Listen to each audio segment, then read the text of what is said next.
नमस्कार दोस्तों, स्वागत है आपका हमारे अपने चैनल प्रैग्मेटिक इंडियन में। दोस्तों, आज हम बात करने जा रहे हैं हिजबुल्लाह के ड्रोन अटैक के बारे में, जिसने 4 इजरायली सोल्जर्स की जान ली। जी हां, हिजबुल्लाह जो ईरान बैक टेररिस्ट ग्रुप है, इसने बिन्यामिना जो इजराइल का एक टाउन है, यहां पर लोकेटेड इजरायली मिलिट्री बेस के ऊपर ड्रोन अटैक लॉन्च किया, जिसमें 4 इजरायली सोल्जर्स की जान चली गई और 60 से ज्यादा बहुत ही बुरी तरह से घायल हुए।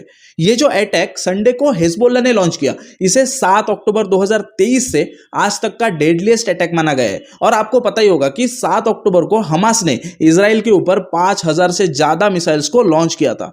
यहां पर बिन्यामिना टाउन प्रीलिम्स के लिए बहुत ही क्रूशियल बनता है, सो इसे एक बार अपने नोट्स में जरूर मेंशन करना। So without wasting your more precious time, चालू करते हैं हमारे आज के सिंप्लीफाइड को। लेकिन वीडियो को चालू करने से पहले हमारे चैनल को जरूर सब्सक्राइब करना, ताकि ऐसे और भी इंटरेस्टिंग एनालिसिस आपके प्रिपरेशन को और सॉलिडिफाइड करने में आपकी हेल्प कर सके। जैसा कि मैंने अभी बताया कि हिजबुल्लाह ने संडे को इजराइल के मिलिट्री बेस पर ड्रोन अटैक किया, जिसमें 4 इजरायली सोल्जर्स की जान चली गई।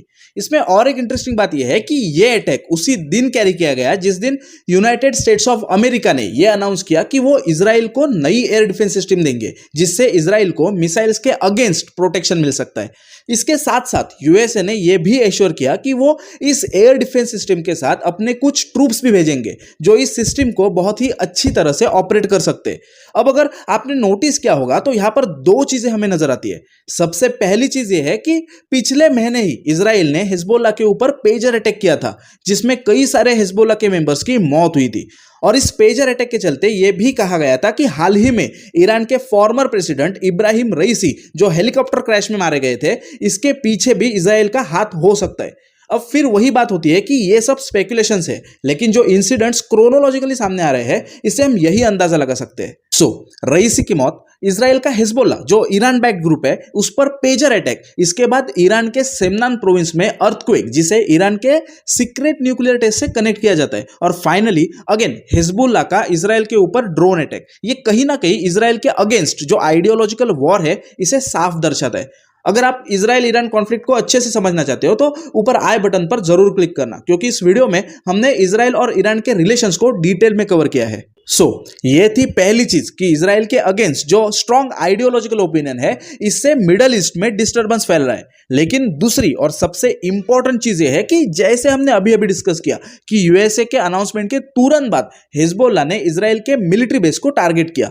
इससे हमें यह समझ आता है कि कहीं ना कहीं यूएसए का जो अननेसेसरी इन्फ्लुएंस हमें देखने मिलता है, इससे कॉन्फ्लिक्ट कम होने की जगह वो आउट ऑफ कंट्रोल जाता है। और यहां पर ऑलरेडी यूएसए और ईरान के बीच अनबन है, सो ऑब्वियसली यूएसए का इस रीजन में आना ईरान को हजम नहीं होगा। अब अगर इसका भी एग्जांपल देके बताऊं तो देखो, अफगानिस्तान में भी जो पावर शिफ्टिंग हुआ, इसमें भी यूएसए का अफगान में प्रेजेंस ये एक बड़ा कारण था। रशिया यूक्रेन वॉर में भी रशिया का जो कंसर्न है वो है यूएसए का नाटो के नाम पर रशिया के बॉर्डर पर आना और रशिया को उस इलाके में कंटेन करना।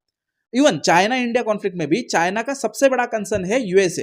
अब यहां पर एक बात तो साफ है कि अगर यूएसए अपनी हेजीमनी को कायम रखने के लिए जो हरकतें करता रहा है, अगर ये हरकतें बंद होती है तो कई हद तक सिचुएशन शांति के और बढ़ सकती है।